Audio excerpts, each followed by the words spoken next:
Esta conferencia comenzará a grabarse. Bien, pues vamos a dar comienzo a una nueva sesión de comentarios a la serie de Conversaciones con Dios, canalizada por Neale Donald Walsch. Pues bien, estamos con el libro primero.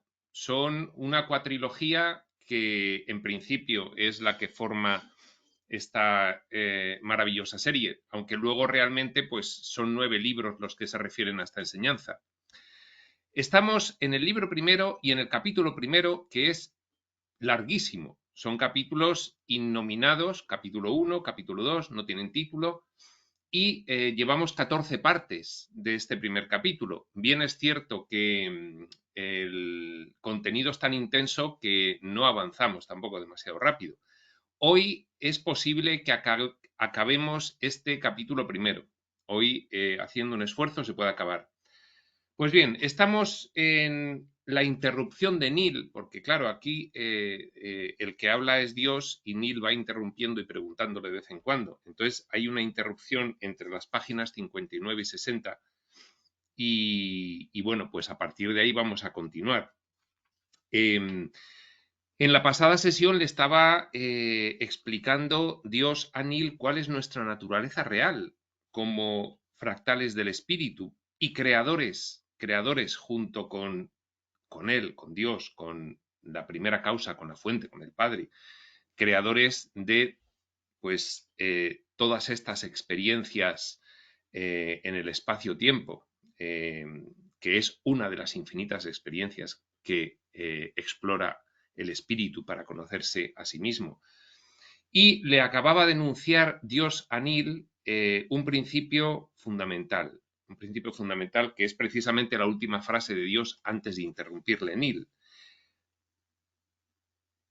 Vuestro pensamiento es el progenitor que da origen a todas las cosas. Esto es una de las bases de la espiritualidad, es el principio del mentalismo. El universo es mental, es la base de toda la espiritualidad. Realmente, pues lo único existente es el espíritu y el espíritu se expresa a través de una mente y es una mente infinita. Y entonces cuando dice esa última frase Dios, le interrumpe Neale. Esta es una de las leyes que hemos de recordar. ¿Puedes mencionarme otras? Y aquí seguimos con esta explicación maravillosa que vamos a intentar terminar este capítulo primero con ella. Y contesta Dios a la pregunta de Neale, ¿puedes mencionarme otras leyes?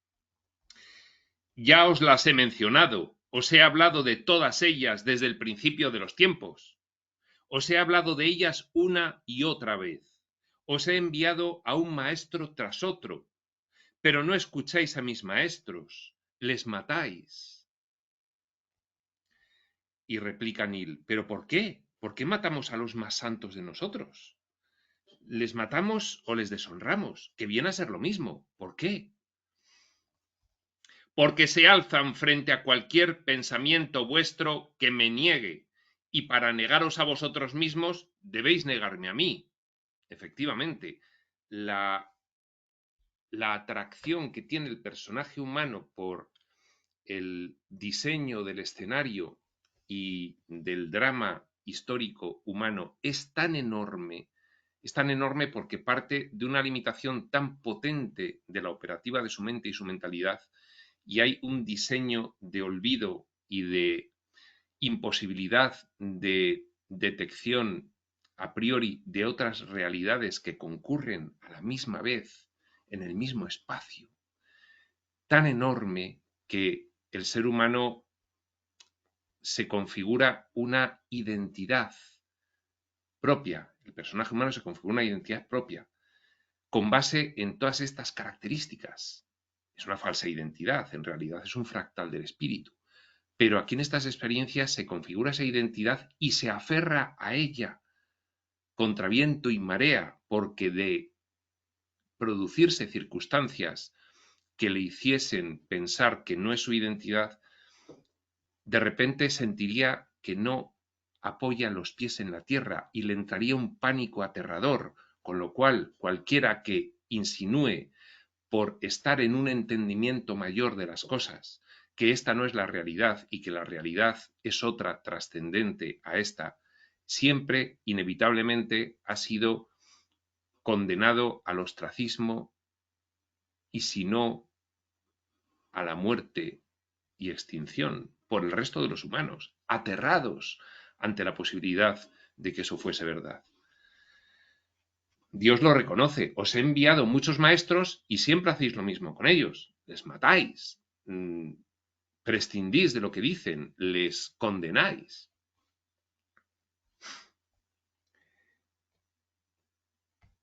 Porque se alzan frente a cualquier pensamiento vuestro que me niegue, esos maestros. Y para negaros a vosotros mismos debéis negarme a mí, claro, porque estamos tan aferrados al personaje humano, a esa falsa identidad, que cualquier otra propuesta hace que entremos en pánico. Entonces, negamos cualquier otra propuesta de vida trascendente, negamos, por tanto, el espíritu, negamos, por tanto, la espiritualidad, negamos, por tanto, que tengamos nada que ver con un Dios interno, que es lo que somos.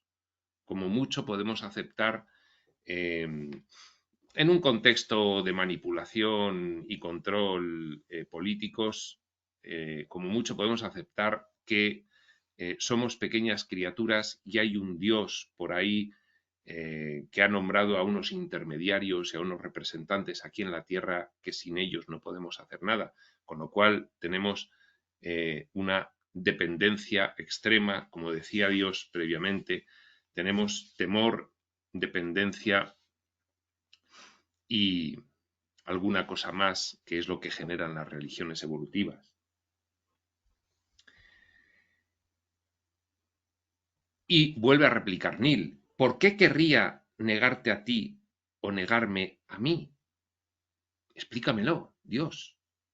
Y contesta Dios, porque tenéis miedo y porque mis promesas son demasiado buenas para ser verdad, porque no podéis aceptar la más magnífica verdad, porque además si la aceptamos, ¿qué es de nuestra vida tal cual es? ¿Cuál es la nueva vida que implica aceptar esas verdades elevadas? Porque tenéis miedo, entramos en pánico. Y así debéis reduciros a vosotros mismos a una espiritualidad que enseña el temor, la dependencia y la intolerancia, la de las religiones evolutivas, por contra a la de la religión revelada, en lugar del amor, el poder y la aceptación, que es lo que enseña la información profunda. Estáis llenos de temor, y vuestro mayor temor es que mi mayor promesa pueda ser la mayor mentira de la vida. Así creáis la mayor fantasía posible para defenderos de ello.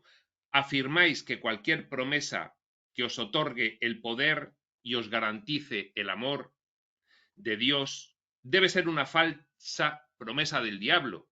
Entonces, todo aquel que aparece diciendo tú eres Dios, tú no necesitas intermediarios, el amor está dentro de ti, puedes percibir las cosas de otra manera, estás en contacto directo con el espíritu, pues, en fin, se le tacha de satánico, como se ha tachado toda la vida, por ejemplo, a Crión, como a Crión desde la religión se le ha tachado como el diablo.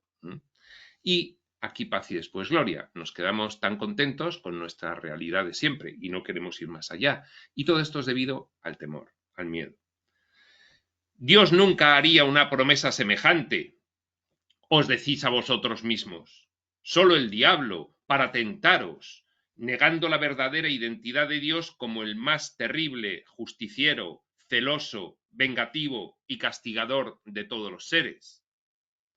La historia de las religiones.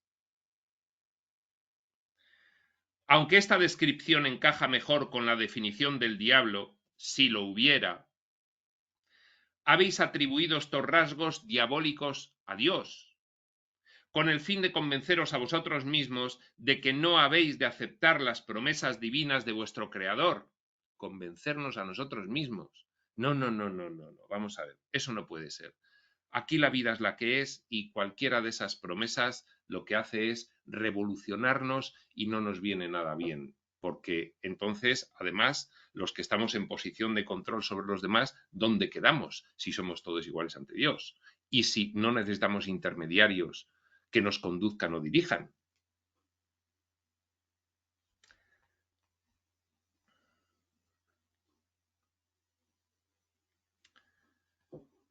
Aunque esta descripción encaja mejor con la definición del diablo, si lo hubiera, habéis atribuido estos rasgos diabólicos a Dios con el fin de convenceros a vosotros mismos de que no habéis de aceptar las promesas divinas de vuestro Creador o las cualidades divinas del yo. Depende del nivel de conciencia que se tenga, de no aceptar las promesas divinas de vuestro Creador o aceptar las cualidades divinas internas. Tal es el poder del temor. Replica Neil de nuevo, estoy tratando de alejar de mí el temor. ¿Seguirás hablándome de más leyes? La primera ley es que podéis ser, hacer y tener cualquier cosa que seáis capaces de imaginar. La ha enunciado como la última frase que vimos en la sesión anterior. Vuestro pensamiento es el progenitor que da origen a todas las cosas. La segunda ley es que atraéis sobre vosotros aquello que teméis, que posteriormente pues la han bautizado como la ley de la atracción, y que tiene una explicación física en una física entendida más allá de lo que se entiende la física en el mundo. Esto es una explicación que implica la consideración de todo lo manifestado como energía. Esto tiene una explicación previa y es que en el espacio-tiempo el pensamiento del espíritu se manifiesta como energía en diferentes grados de densidad. Y así tenemos pues, los fenómenos energéticos espirituales, energéticos mentales, energéticos emocionales y energéticos físicos, siendo los tres primeros los fenómenos energéticos sutiles que no admite nuestra ciencia oficial todavía. Entonces, esta ley de la atracción se basa en que la energía, que tiene unas características y unas reglas, interactúa con otras energías por resonancia, de forma que dos energías con las mismas características intrínsecas se atraen. Por lo tanto, cuando nosotros tenemos miedo, en general, cuando nosotros tenemos una emoción, un pensamiento y una emoción, ponemos en marcha energías que en esta simbolización que hemos realizado y en esta dramatización histórica pueden generar una manifestación acorde con la densidad de esa energía que ponemos en marcha. Pensamientos y emociones de baja densidad simbolizan acontecimientos conflictivos. Pensamientos y emociones de alta elevación simbolizan acontecimientos elevados. La ley de la atracción se combina con la primera. Somos creadores de realidad y la forma en la que creamos nuestra realidad técnicamente es mediante la resonancia de las energías que emitimos con nuestro pensamiento y con nuestra emoción. La segunda ley es que atraéis sobre vosotros aquello que teméis. La ley de la atracción, lo que tememos y lo que amamos. Cualquier cosa. ¿Y eso por qué? No, perdona, este es Neil. ¿Y eso por qué? Y sigue Dios. La emoción es la fuerza que atrae. Aquello que más temas es lo que experimentarás. Un animal que vosotros consideráis una forma inferior de vida, aunque los animales actúan con más integridad y mayor coherencia que los humanos, un animal sabe inmediatamente si tienes miedo de él, porque no ha pagado el alto precio de la intelectualidad no controlada como tiene el humano, ese parloteo mental que le ha separado de la percepción extrasensorial, de la percepción energética. El animal percibe tus energías y sabe si tienes miedo. Perfectamente. Las plantas a las que consideráis una forma de vida todavía inferior a los animales, responden a las personas que las aman mucho mejor que a aquellas a quienes les traen sin cuidado. Y esto es algo que muchos de nosotros hemos comprobado y podemos comprobar. Si tenéis alguna planta por casa o si tenéis alguna planta cerca de vuestra casa, podéis hacer la prueba de tratarla como a una persona maravillosa, que son las plantas, personas maravillosas, y ver cuál es el cambio que se produce al cabo de los pocos días nada más. Esto cualquiera lo puede experimentar. Yo he tenido la suerte y el beneficio de haberlo experimentado y es impresionante. Nada de esto ocurre por casualidad. No existe la casualidad en el universo, solo un magnífico diseño, un increíble copo de nieve. Dice lo del copo de nieve porque la estructura del copo de nieve es maravillosa. Esa estructura molecular que se ve en un copo de nieve, esa alineación cuando el agua está fría en una geometría perfecta, brillante, pues dice, es que el diseño del universo, el diseño del gran escenario y los escenarios menores del espacio-tiempo es así. Es que lo habéis hecho con nuestra mente infinita común, con nuestra mente unificada, con nuestra mente uno. Lo habéis hecho. Con lo cual es, como dice aquí Dios, un magnífico diseño, en el cual no existe la casualidad. La emoción es energía en movimiento. Cuando se mueve energía se crea un efecto. Mente, causa. Despliega unas energías. La mente. Esas energías van a todas las células, transportando su cualidad. Un pensamiento elevado, un pensamiento bajo. Esa energía del pensamiento, por un proceso químico, va a las células. Las células reciben la cualidad energética que representa el pensamiento que has tenido y tienen una reacción química en respuesta. Esa reacción química vuelve al cerebro y nosotros ahí somos conscientes. Uy, qué emoción me acaba de dar, de tristeza, de ira, de miedo, de amor. Y cuando devuelven las células su respuesta química es cuando somos conscientes de nuestras emociones. Es una energía en movimiento, pero es que no solo es a nivel interno del cuerpo físico, es que aquí está la gran maravilla, que es a nivel externo, porque nosotros tenemos superpuesto al cuerpo físico unos cuerpos más ligeros, conectados por unos vórtices internos, que son los chakras. Ahora nos dicen que se puede todo unificar, todos los chakras unificar con el del corazón. Esos vórtices conectan nuestro cuerpo físico con todos los cuerpos sutiles, el emocional, el mental más expandido y más amplio, el espiritual y otros espirituales, tiene muchos, hay muchos niveles allí, que nos llevan al final a la conexión con el campo unificado, con el éter, a la conexión con la energía pura del espíritu, con lo cual estamos conectados con todo y con todos. Por lo tanto, nuestras emociones, cuando se ponen en movimiento por ese sencillo mecanismo que lo explica Ranta maravillosamente bien cuando habla del cerebro, pues, como dice Jesús en un curso de milagros, no hay pensamiento fútil sin efecto en algún nivel. Todos los pensamientos tienen efecto en algún nivel, porque los pensamientos los transformamos no solamente la energía pura del pensamiento, sino que generamos unas emociones y toda esa energía del pensamiento y la emoción va trasladándose y contactando a todo el universo a través del campo unificado, pero en nuestra experiencia más visiblemente a lo que tenemos alrededor. La emoción es energía en movimiento. Cuando se mueve energía se crea un efecto.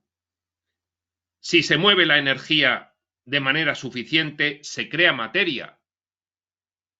energía con una determinada intensidad.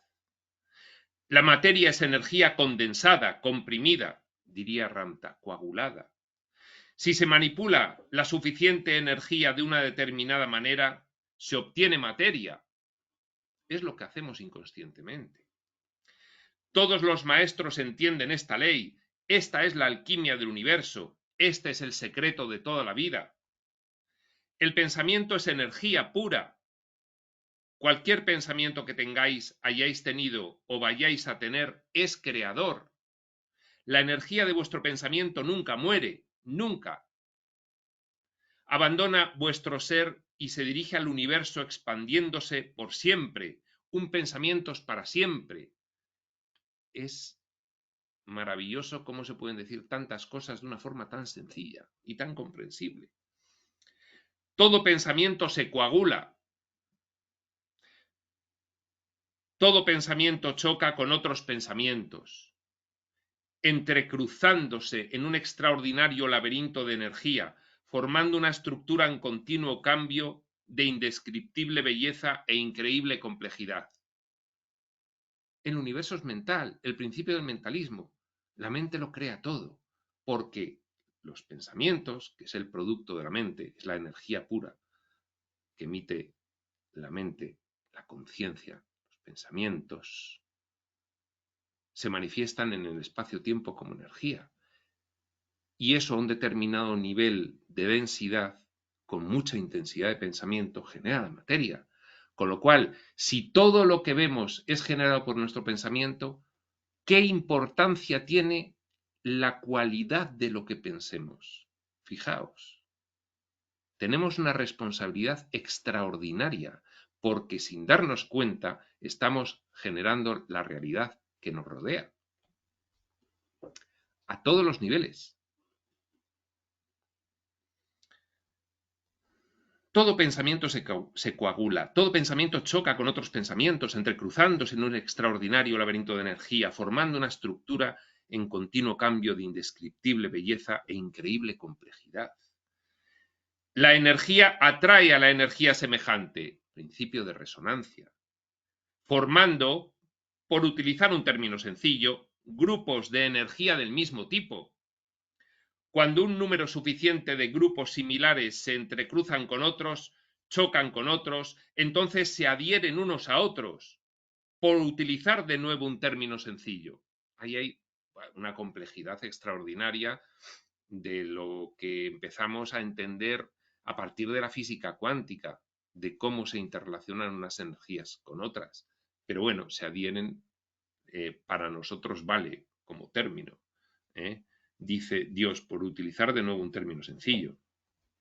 Se requiere la adhesión de una cantidad de energía de una magnitud inimaginable, cantidad de energía de magnitud inimaginable, para formar la materia. Claro, imaginaos, una densidad, la de la 3D o físico material que conocemos, una densidad 1000 veces mayor que la del astral. ¿Qué cantidad de energía debemos poner en juego para generar lo físico material?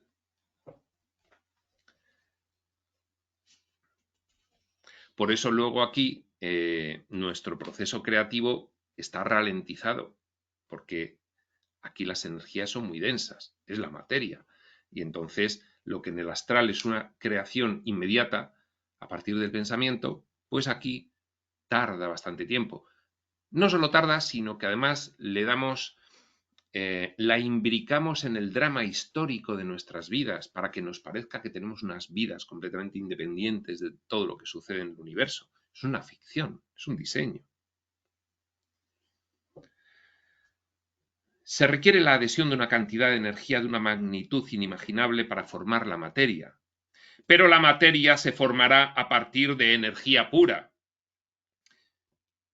Simplemente el pensamiento en el diseño del espacio-tiempo va adoptando la densidad, las características que hacen que tenga mayor densidad por niveles, hasta llegar al último nivel, que es este, sería el de la 1D, 2D y 3D.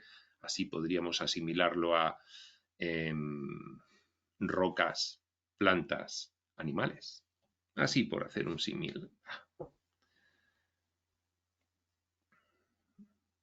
Pero la materia se formará a partir de energía pura. En realidad solo se puede formar de este modo. Una vez la energía se ha convertido en materia, sigue siendo materia durante mucho tiempo. Está muy densificada. A menos que su construcción se vea alterada por una forma de energía opuesta o distinta. Esto ponen ejemplos Seth y Ramtha sobre qué es lo que ocurre cuando dejas de prestar atención, por ejemplo, a tu coche, a tu vehículo, a tu auto o a tu casa. Dejas de prestarle atención, te olvidas de ello, te vas de viaje muchos años, entonces la casa se empieza a derruir. Una casa que se abandona se cae. Una casa que no se abandona no tiene ese proceso de deterioro tan rápido. ¿Por qué? Porque ya no hay nadie enfocando su energía en esa casa. Lo mismo pasa con las plantas te ocupas de ella y están refulgentes, están brillantes, están esplendorosas y felices. Y si las plantas pasas de ellas, pues la diferencia es muy grande, eso se puede comprobar. Es decir, la materia puede descomponerse si se ve afectada por una forma de energía opuesta o distinta. Esta energía distinta, actuando sobre la materia, en realidad la desmembra, liberando la energía originaria de la que se compone. Es el proceso inverso que se utiliza para la construcción. Se deconstruye, se va descoaligando, descoagulando, y entonces acaba, pues en el ejemplo ese de una casa abandonada, pues se acaba cayendo y acaba completamente en el suelo. Esta es, en términos elementales, la teoría que subyace a vuestra bomba atómica. Einstein estuvo mucho más cerca que cualquier otro ser humano, anterior o posterior, de descubrir, explicar y utilizar el secreto creador del universo. Ahora entenderás mejor cómo la gente de mente semejante puede unir sus esfuerzos para crear una realidad favorable. Pues, por ejemplo, esto lo hemos experimentado en Espacio Sutil con esas sesiones de cocreación grupal, según el método de Crión, que estuvimos con ellas en marcha durante un tiempo.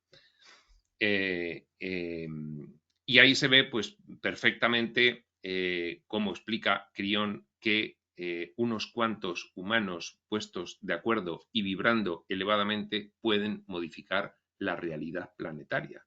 Y de hecho lo hacen. ¿Qué es lo que dice aquí Dios? Ahora entenderéis mejor cómo la gente de mente semejante, mentalidad semejante, mentalidad concreta, puede unir sus esfuerzos para crear una realidad favorable. La frase, donde quiera que dos o más se reúnan en mi nombre, que dijo Jesús, ahí estaré yo, como el Cristo, adquiere así un sentido mucho mayor. Por supuesto, cuando sociedades enteras piensan de una determinada manera, ocurren muy a menudo cosas asombrosas, no todas necesariamente deseables. ¿Qué es lo que nos ocurre ahora mismo aquí en el mundo con lo que Ramtha llama la conciencia de masa, la conciencia colectiva, completamente manipulada para que los seres humanos no puedan aumentar su nivel de conciencia, permanezcan aprisionados por sus propios pensamientos que les han sido inducidos, pensamientos de limitación, pensamientos científico-materialistas, deterministas y reduccionistas que impiden trascender la ficción que tenemos aquí, con lo cual, pues de esa manera, aquí seguimos. Hay intereses de algunos personajes de este escenario en que eso siga así, porque piensan que, y dentro del escenario lo consiguen, se benefician de que esa situación siga así y de que no aumentemos nuestra conciencia.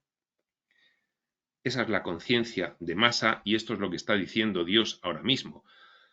Por ejemplo, una sociedad que viva en el temor, muy a menudo, realmente, inevitablemente, produce aquello que más teme. Con lo cual, la inducción del miedo por parte de los medios de comunicación organizados, que son propiedad o participados con un porcentaje de control sobre ellos, por fin, quienes los participen, el cabal, que ya sabemos todos de qué va esto desde los acontecimientos de 2020 en adelante, muy mayormente, pues entonces se induce el temor en la sociedad. Con lo cual, pues como somos creadores, pero claro, tú eres un creador que no sabes que eres un creador y puedes ser inducido por otro a crear una determinada cuestión.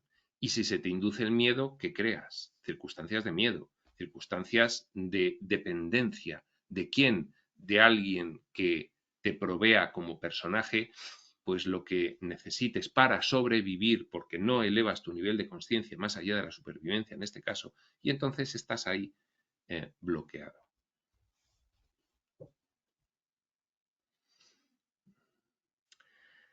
Del mismo modo, grandes comunidades o congregaciones con frecuencia encuentran el poder de producir milagros en su pensamiento combinado, o lo que algunos llaman la oración común.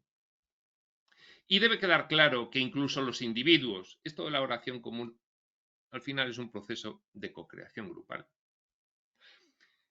Y debe quedar claro que incluso los individuos, si su pensamiento, oración, esperanza, deseo, sueño, temor, es extraordinariamente fuerte, pueden en y por sí mismos producir tales resultados. Jesús lo hizo regularmente. Ahí están los milagros. ¿Qué son los milagros sino una manipulación energética que realizaba una mente como la de Jesús, la más elevada que ha estado en este planeta? Pues eso, Jesús lo hizo regularmente. Él sabía cómo manipular la energía y la materia, cómo reorganizarla, cómo redistribuirla, cómo controlarla totalmente. Muchos maestros lo han sabido, muchos lo saben. Tú puedes saberlo ahora mismo. Siempre, siempre, una espiritualidad fidedigna te va a decir esto. Tú puedes hacerlo ahora mismo. Tú. No necesitas de otro que lo haga por ti. Esta es la ciencia del bien y del mal de la que participaron Adán y Eva. En tanto no supieron esto, no podía existir la vida tal como la conocéis. Adán y Eva, los nombres míticos con los que habéis representado al primer hombre y la primera mujer, fueron el padre y la madre de la experiencia humana. Hemos representado el comienzo de la experiencia humana tal como la conocemos con este diseño, la hemos simbolizado en los Adanes y Evas, en el Adán y Eva legendario. Digo los Adanes y Evas porque cualquier planeta en evolución genera un simbolismo, una alegoría similar a la nuestra para describir la inauguración de la experiencia humana. Nosotros diseñamos a Adán y Eva. Nos dice el libro de Urantia, todos los planetas tienen sus Adanes y sus Evas.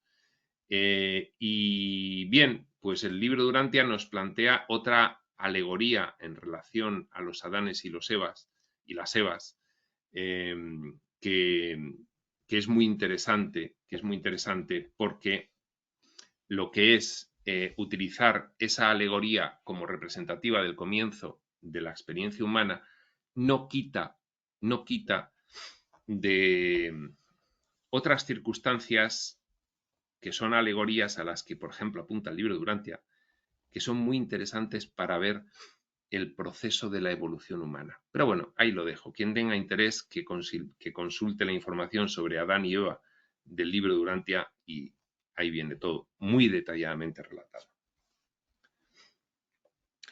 Lo que se ha descrito como la caída de Adán fue en realidad su elevación, el mayor acontecimiento en la historia de la humanidad, ya que sin él el mundo de la relatividad no existiría. No hubiésemos podido realizar estas experiencias tan importantes para todo el espacio-tiempo, conforme nos revelan ahora.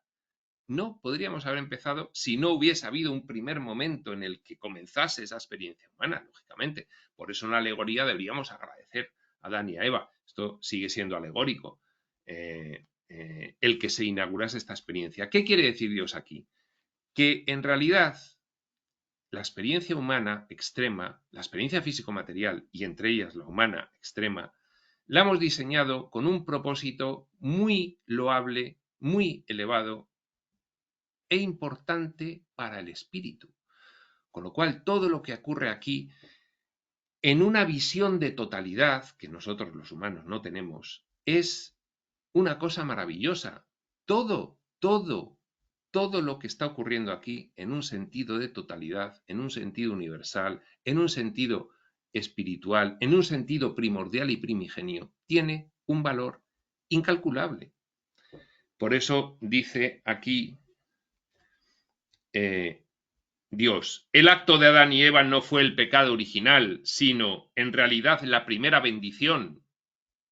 Debes agradecérselo desde el fondo de tu corazón, puesto que al ser los primeros que tomaron una decisión equivocada, Adán y Eva produjeron la posibilidad de tomar cualquier tipo de decisión y inaugurar la experiencia de la Tierra, ya nos lo cuentan otros reveladores, es inaugurar un planeta de experiencias extremas debido al enorme rango de libre albedrío con que se diseña esta experiencia.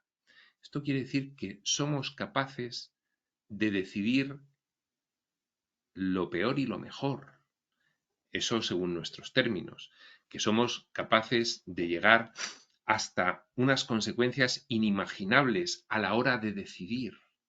Esto lo sabemos, véase la historia humana, véase las atrocidades que hemos llegado a cometer y véase también a partir de ese no ser, de esa naturaleza completamente opuesta al espíritu, ese ejercicio del mal, a partir de ahí cómo, por contraste, podemos llegar a iluminarnos. Con lo cual, lo que pasa aquí es maravilloso para el universo porque no pasa en ningún otro sitio. Eso también nos lo han dicho.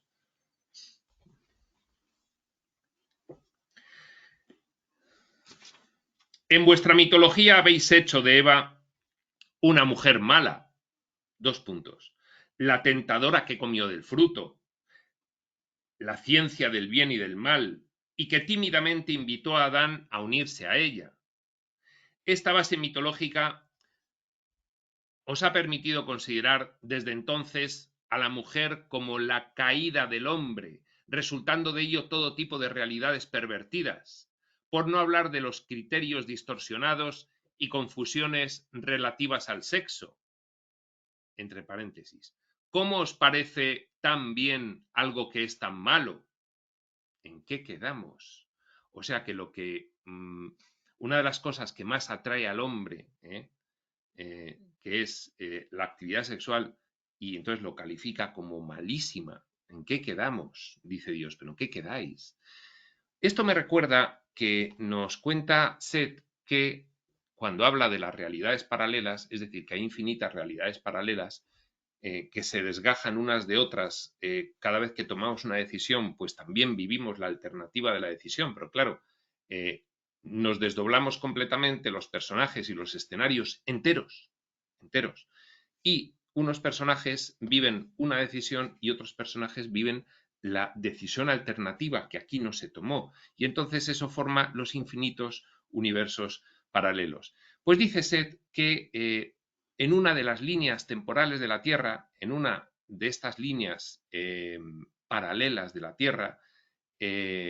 Tierra fue un matriarcado, no un patriarcado, porque se interpretó de forma diferente esta cuestión de Adán y Eva. Se generó una alegoría diferente. Bueno, en realidad se generó una alegoría diferente, no fue Eva la que tentó a Adán y la mala y no sé qué, sino que fue de otra forma, pues porque en un momento dado aquí se tomó una decisión que favoreció al hombre y en otra realidad, en otra línea temporal paralela, se tomó una decisión que favoreció a la mujer. porque en realidad, y esta información de Set es abrumadora, en realidad se viven literalmente las infinitas experiencias. Y esta frase, se viven literalmente las infinitas experiencias, si la piensas despacio, es abrumadora. O sea, que hay infinitos universos físicos, claro, si son mentales, y los genera una mente infinita con infinitos canales, que es la mente del espíritu. Entonces, ¿se viven infinitos universos físicos en los que se experimenta toda la variabilidad de posibles situaciones en función de cómo decidimos expresarnos? Sí. Y si lo piensas despacio, no puede ser de otra manera. Sería pueril e infantil si piensas en el espíritu infinito, pensar que solo hay una ficción espaciotemporal. Es pueril.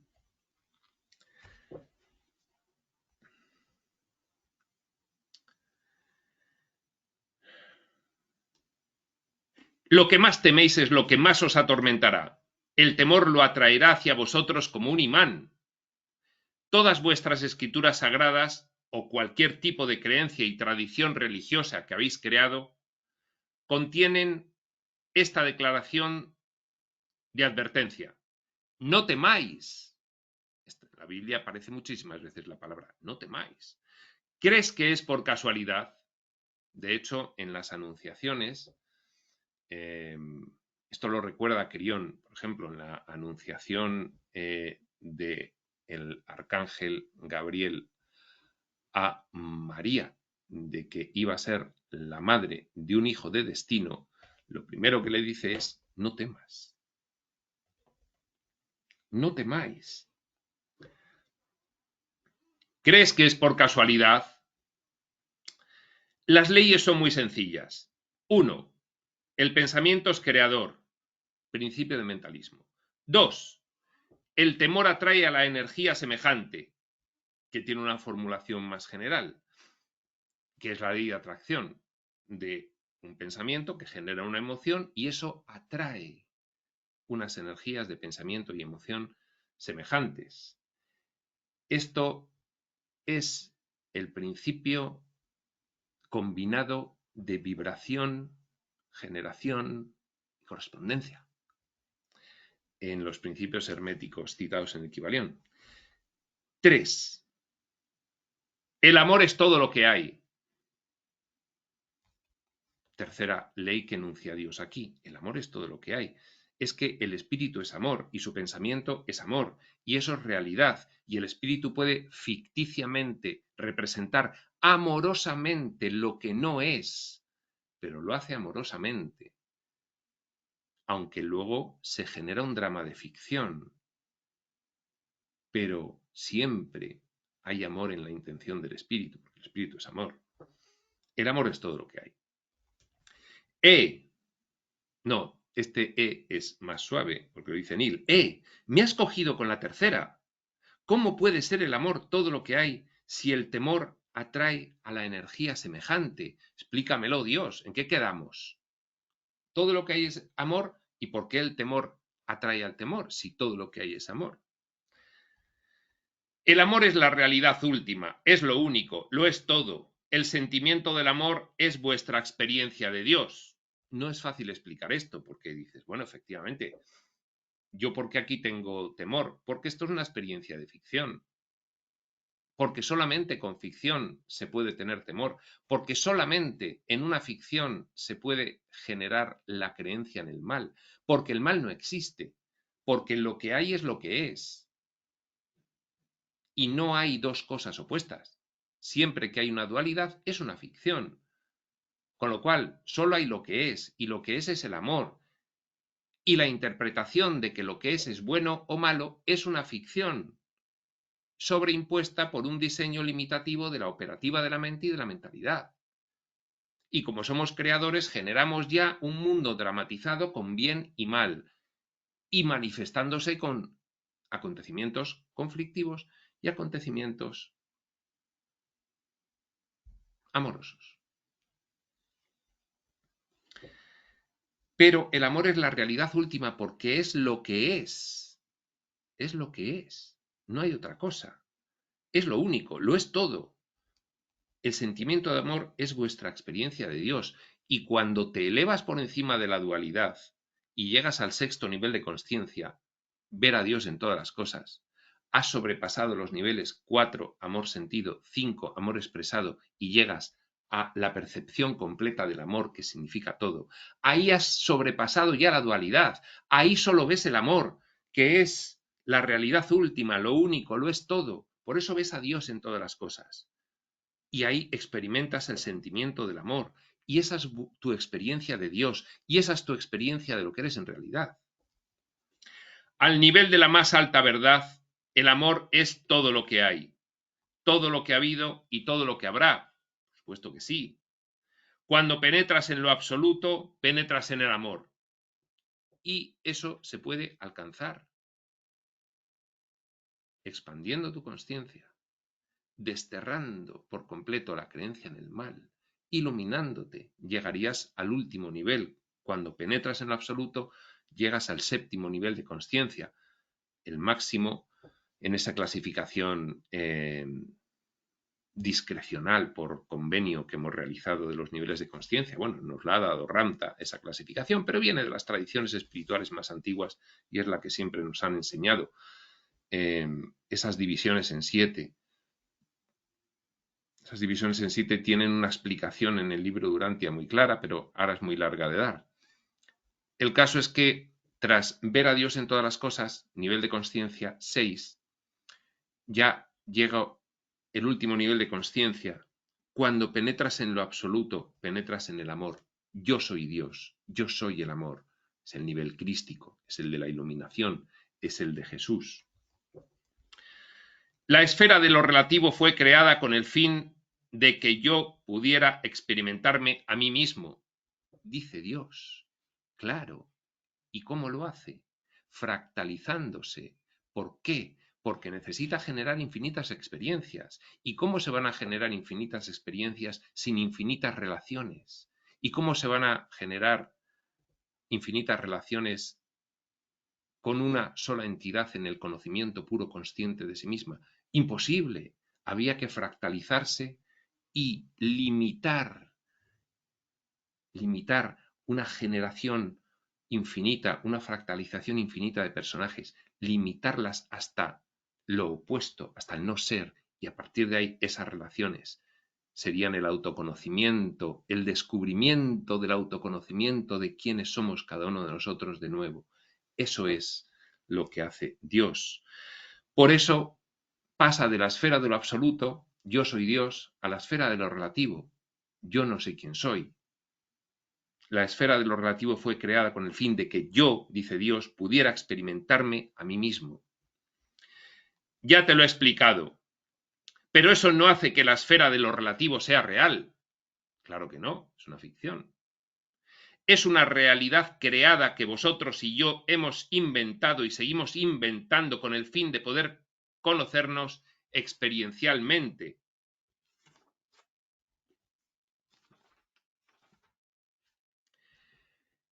Ajaja. Pues yo pensé que nos iba a dar tiempo a acabar, pero se nos va a ir a un vídeo de 2 horas si pretendemos acabar. Bueno, haciendo un esfuerzo y leyendo rápido, sí, porque no vamos a dejar una sesión final con poco contenido. Vamos a ir un poquito más rápido porque ya más o menos todo esto creo que está entendido y explicado.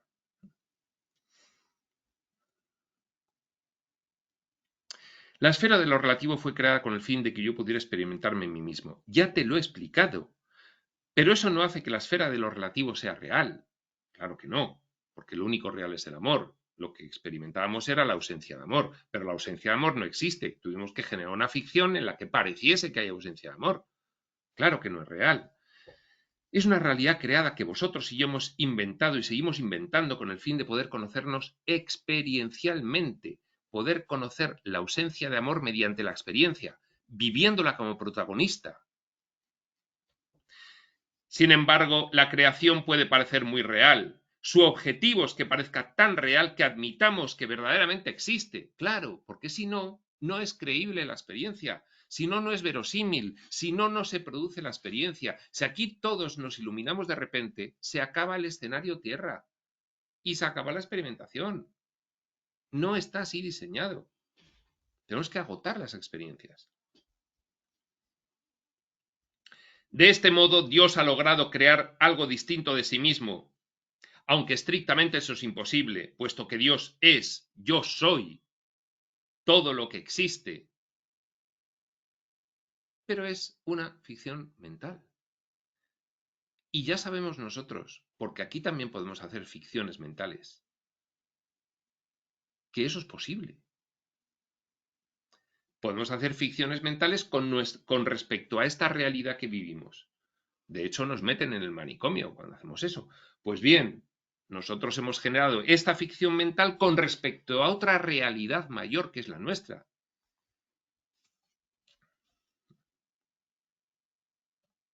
Al crear algo distinto, a saber, la esfera de lo relativo, he producido un medio en el que vosotros podéis decidir ser Dios a cada decisión que tenemos que tomar. La anterior decisión sobre esto fue una expresión que no me gustó, me dejó mal, me dejó mal.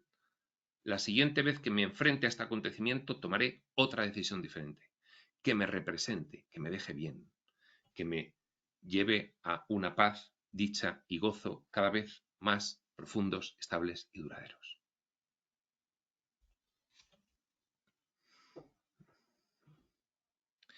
He producido un medio en el que vosotros podéis decidir ser Dios, en lugar de deciros simplemente que sois Dios.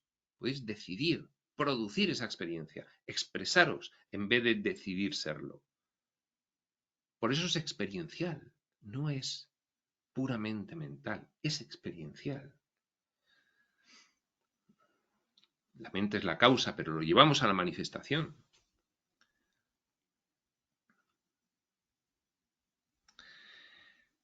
En lugar de deciros simplemente que sois Dios, en el que podéis experimentar la divinidad como un acto de creación más que como un concepto, en el que la pequeña vela en el sol, la pequeña alma, puede conocerse a sí misma como luz.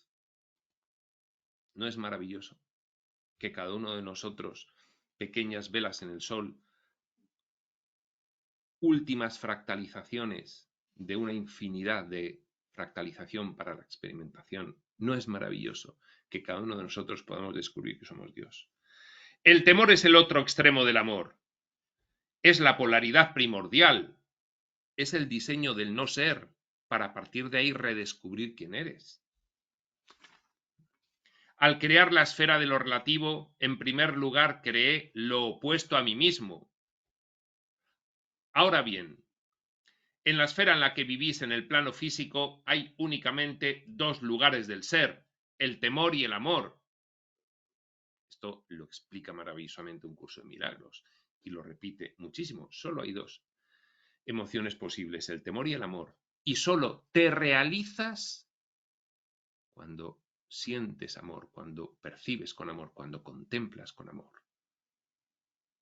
Y si estás contemplando con temor, estás alejándote de la realidad de ti mismo.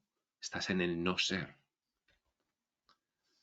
Los pensamientos arraigados en el temor producirán un tipo de manifestación en el plano físico. Los pensamientos arraigados en el amor producirán otro. Los maestros que han pasado por el planeta son aquellos que han descubierto el secreto del mundo relativo. ¿Cuál es el secreto del mundo relativo? Que es una ficción, que no hay dos polos diferentes de las cosas, el bueno y el malo, que es nada más que uno y diferentes apariencias de ese uno que nos engañan, pero que en realidad trascendentemente solo queda el amor. Los maestros que han pasado por el planeta son aquellos que han descubierto el secreto del mundo relativo, negándose a reconocer su realidad, negándose a dar realidad a lo que es una ficción. En resumen, los maestros son aquellos que han elegido solo el amor.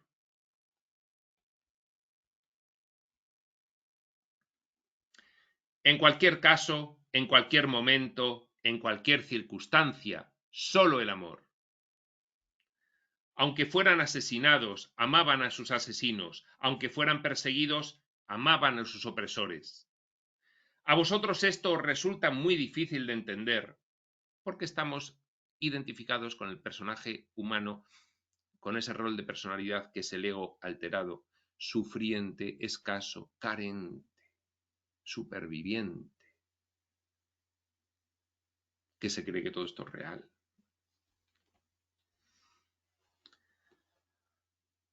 A vosotros esto resulta muy difícil de entender y mucho más de imitar. No obstante, eso es lo que han hecho siempre todos los maestros, no importa de qué filosofía, ni de qué tradición, ni de qué religión.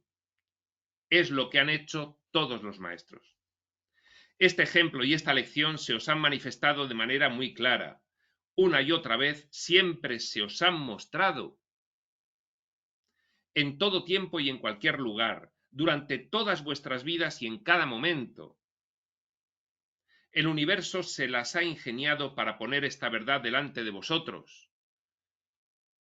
La experiencia extrema humana tiene un plan de ayuda para que el humano que se pierde pueda reencontrarse. Esta experiencia humana tiene un plan de ayuda proporcional a lo extremo que es la experiencia humana. Está diciendo Dios, tenéis constantemente las ayudas de muchos tipos. El universo se las ha ingeniado para poner esta verdad delante de vosotros. El universo, el plan de ayuda. En canciones y relatos, en poemas y bailes, en palabras y en movimientos, en imágenes en movimiento, que vosotros llamáis películas, y en colecciones de palabras, que vosotros llamáis libros. Su grito se ha oído desde la más alta montaña, su rumor se ha escuchado en el lugar más recóndito, el eco de esta verdad ha atravesado los pasillos de toda la experiencia humana. Recordemos cuál es la lección. Solo hay amor. A pesar de la apariencia de que hay amor y miedo, solo hay amor.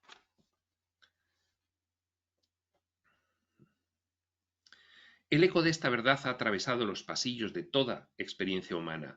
El amor es la respuesta, pero no la habéis escuchado. Aún. Ahora acudes a este libro, preguntándole a Dios de nuevo lo que Dios os ha dicho incontables veces de incontables formas, pero os lo diré otra vez, aquí, en el contexto de este libro. ¿Me escucharéis ahora? ¿Realmente me vais a oír? Aquí Dios tiene el estilo contundente de Jesús y de Ramta, contundente. Ya habéis tenido las experiencias, ya habéis tenido un ciclo de reencarnaciones enorme. Eran tan duras que estáis atrapados, es momento de acabarlas. Ya tenéis que recordar quiénes sois y actuar en consecuencia. Tenéis que crear quiénes sois, tenéis que expresar quiénes sois.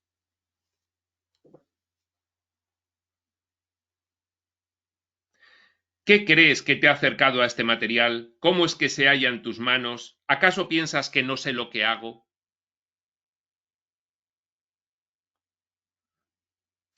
En el universo no existen las casualidades. Claro, Neil está escuchando a Dios así como... Claro. He oído el grito de tu corazón, le dice Dios a Neil. He visto la búsqueda de tu alma, sé cuán profundamente has deseado la verdad.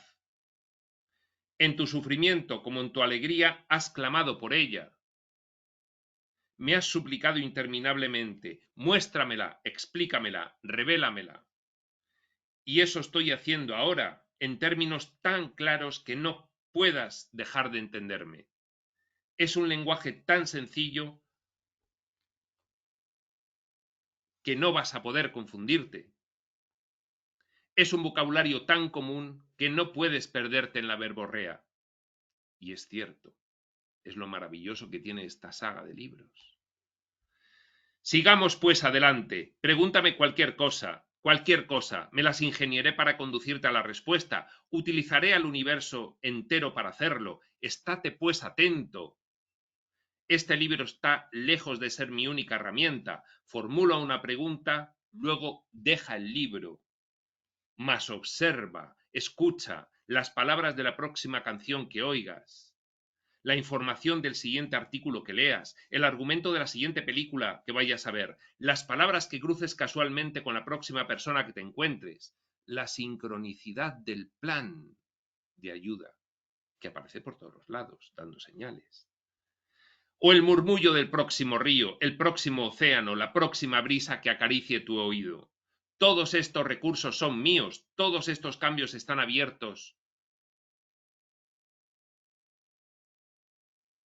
por mí. Te hablaré si me escuchas. Vendré a ti si me invitas. Te mostraré entonces que siempre he estado ahí, en todas partes. Y aquí acaba este larguísimo capítulo 1 de 65 páginas, que nos ha llevado 15 partes. Con lo cual, para la siguiente comenzaremos el capítulo 2, el cual esperamos sin pestañear. Hasta entonces, prospector.